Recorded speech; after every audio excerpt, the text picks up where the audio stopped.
Você já teve a sensação de que um objeto estava te observando? Não, gente, não é metáfora, não é exagero. Eu estou falando de algo que simplesmente não deveria ser capaz de se mover sozinho, mas que, por algum motivo que eu ainda não consigo explicar, me seguia. Da minha mesa para o sofá, do sofá para a cozinha, da cozinha para o meu quarto. Como se fosse um tipo de sombra. Só que física, sólida, real. E por mais absurdo que pareça, as coisas só ficaram piores quando eu tentei me livrar dele. Porque o que eu descobri depois mostrou que esse objeto nunca quis me assustar. Ele queria outra coisa. Então já comenta aí de que cidade vocês estão assistindo e se inscreve no canal, porque hoje você vai ouvir uma das histórias mais estranhas e mais perigosas que eu já vivi. Essa história aconteceu há pouco mais de um ano, numa fase da minha vida em que eu estava tentando recomeçar do zero. Tinha me mudado para um novo bairro, um novo apartamento, um novo emprego, e achei que finalmente tudo ia entrar nos trilhos. Eu estava errado. Na primeira semana, tudo parecia normal, até que encontrei o objeto. No começo, eu tratei aquilo como coincidência, paranoia, cansaço.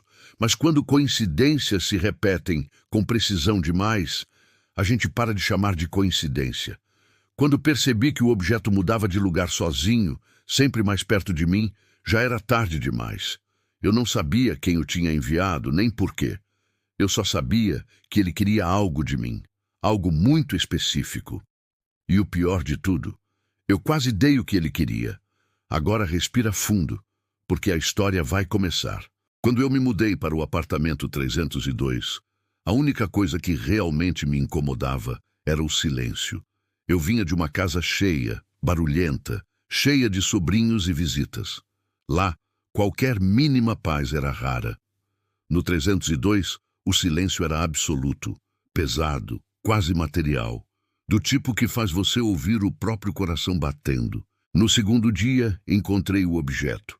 Era uma pequena estátua de pedra, do tamanho da palma da mão, representando uma figura humana sem rosto, com os braços colados ao corpo e a superfície cheia de ranhuras profundas. Parecia antiga, talvez alguma artesania esculpida à mão. Estava no fundo de uma gaveta da cozinha, enrolada em um pano escuro. Na hora, achei que o antigo morador tinha simplesmente esquecido e deixado para trás. Não dei muita importância. Coloquei a estátua em cima da mesa, pensando em jogar fora depois, mas naquele mesmo dia, quando voltei do trabalho, ela não estava mais lá. Estava no chão, encostada exatamente na perna da cadeira onde eu sempre sentava. Eu tentei racionalizar. Talvez tivesse vibrado com algum impacto, talvez eu tivesse mexido na mesa sem perceber, mas no fundo, já senti um leve desconforto. Era como se a estátua estivesse me esperando. Nos dias seguintes, ela reaparecia em lugares diferentes. No banheiro, em cima do armário, na prateleira da sala, no chão do corredor. Sempre mais perto de onde eu tinha passado algum tempo. Não importava onde eu a deixava, ela mudava de lugar.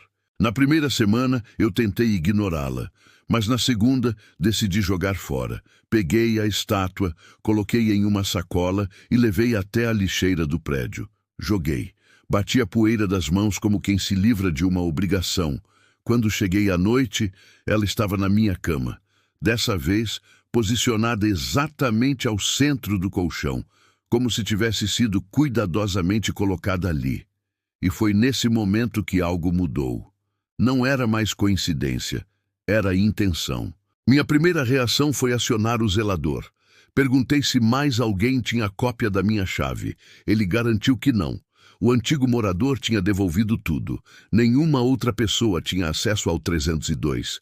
E mesmo que tivesse, por que alguém entraria só para mover uma estátua? Passei a noite em claro. Mas na manhã seguinte, o pior aconteceu. A estátua sumiu. Eu revirei o apartamento inteiro, cada gaveta, cada canto, até o ralo do banheiro. Nada. Por um lado eu me aliviava, por outro, a ausência dela parecia mais ameaçadora que sua presença. Foi só de tarde, quando abri a porta do apartamento novamente, que encontrei.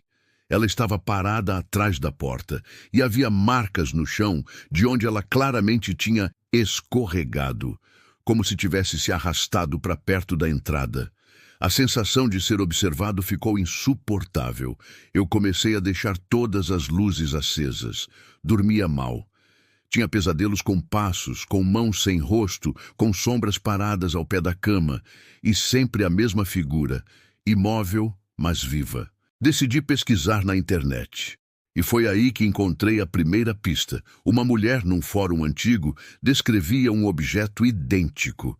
Mesma pedra, mesma forma humana sem rosto, mesmas ranhuras, e a mesma coisa que eu estava vivendo. O objeto mudava de lugar, sempre mais perto dela. Ela dizia que o objeto não era amaldiçoado, pelo menos não no sentido tradicional. Era um marcador, algo usado por um culto antigo para rastrear pessoas específicas. O objeto procurava alguém, e quando encontrava, atraía uma presença junto com ele. A mulher dizia ter se livrado do objeto queimando, mas nas últimas mensagens do tópico, outros usuários diziam que ela havia desaparecido pouco tempo depois. Eu tentei queimar a estátua. Não funcionou. A pedra não esquentou, não rachou, não reagiu à chama. Apenas ficou lá, parada, como se me encarasse sem olhos. Naquela noite, acordei com barulhos. Passos. Não pesados, mas arrastados, como se alguém movesse os pés pelo chão de forma desajeitada. O som vinha do corredor. Me levantei devagar, tentando não fazer barulho. Quando cheguei perto da porta, o som parou. Abri, nada. Mas quando olhei para o chão, dei um pulo para trás. Havia pegadas de poeira, pequenas, como pés humanos, que saíam da parede e iam em direção à minha sala. E no centro da sala, a estátua. Mas dessa vez, ela não estava só. Havia algo atrás dela, uma sombra projetada no chão, mas não havia fonte de luz para produzi-la. A sombra parecia mais alta que eu, com braços longos demais, inclinados para frente, como se estivesse checando a estátua, ou me checando. Quando pisquei, a sombra desapareceu. A estátua, porém, ainda estava ali. Foi aí que decidi fugir. Peguei apenas a mochila, celular, carteira, deixei tudo para trás. Eu só queria sair daquele apartamento. Mas quando abri a porta para sair, a estátua caiu para dentro, como se estivesse encostada do lado de fora. Ali, eu entendi. Ela não estava presa ao apartamento, estava presa a mim. Saí correndo escada abaixo, e quando cheguei à rua, joguei a estátua no bueiro mais próximo. Tranquei meu corpo num hotel barato e fiquei horas sentado, suando frio, esperando ela reaparecer. Não apareceu. A primeira noite foi calma, a segunda também. Na terceira comecei a relaxar, pensei até que tinha vencido aquilo. Mas na manhã do quarto dia, quando fui tomar café no hotel, ela estava em cima da mesa do refeitório. E dessa vez, algo novo tinha acontecido. As ranhuras na superfície da estátua tinham mudado. Antes eram apenas linhas aleatórias, agora formavam algo como um rosto. Um rosto cheio de dentes, um sorriso aberto, largo, exagerado, que não existia antes. O objeto estava evoluindo. Corri de volta para o quarto e passei horas pesquisando, até encontrar um relato que mudaria tudo. Alguém explicou que o objeto não era um marcador, era um substituto.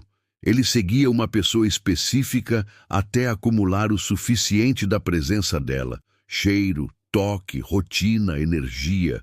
Com tempo suficiente ele tomava forma, e a pessoa original desaparecia. Entendi naquele instante que eu estava sendo substituído, e que a sombra vista na sala não era uma presença externa procurando a estátua. Era a estátua projetando sua forma futura. Meu desespero virou pânico. Eu tinha poucos dias antes que ela terminasse. Foi então que percebi algo. A estátua só aparecia em lugares aos quais eu retornava. Ela seguia rotas previsíveis. Era como se estivesse presa à minha memória, às minhas rotinas, aos meus caminhos. Ela me seguia, porque eu deixava rastros. Então eu fiz o único plano que parecia loucura, mas que poderia funcionar. Eu precisava ir para um lugar onde eu não tinha memórias, não tinha hábitos, não tinha rotas. Um lugar absolutamente novo na minha vida. Peguei um ônibus para uma cidade aleatória, sem avisar ninguém, sem pesquisar nada, sem planejar nada. Passei 12 horas viajando para o não conhecido. No momento em que coloquei os pés na rodoviária, senti uma calma estranha. Pela primeira vez em semanas, não senti a presença da estátua, nem sombra, nem peso, nada. Fiquei 2 dias lá, sem voltar atrás, sem repetir caminhos, sem rotina. No terceiro dia, finalmente dormi de verdade. E quando acordei, eu sabia que tinha acabado. Eu tinha vencido o objeto, ou pelo menos eu acreditava nisso. Até que, semanas depois, voltando para casa, encontrei na porta do meu novo apartamento um embrulho, sem remetente, pequeno, leve. Quando abri, meu coração parou. Não era a estátua, era outra, idêntica à primeira, mas desta vez, as ranhuras já formavam um rosto completo, e ele estava sorrindo. Se você chegou até aqui, comenta aí o que você faria se um objeto começasse a te seguir. E, principalmente, você abriria o pacote ou jogaria fora na hora?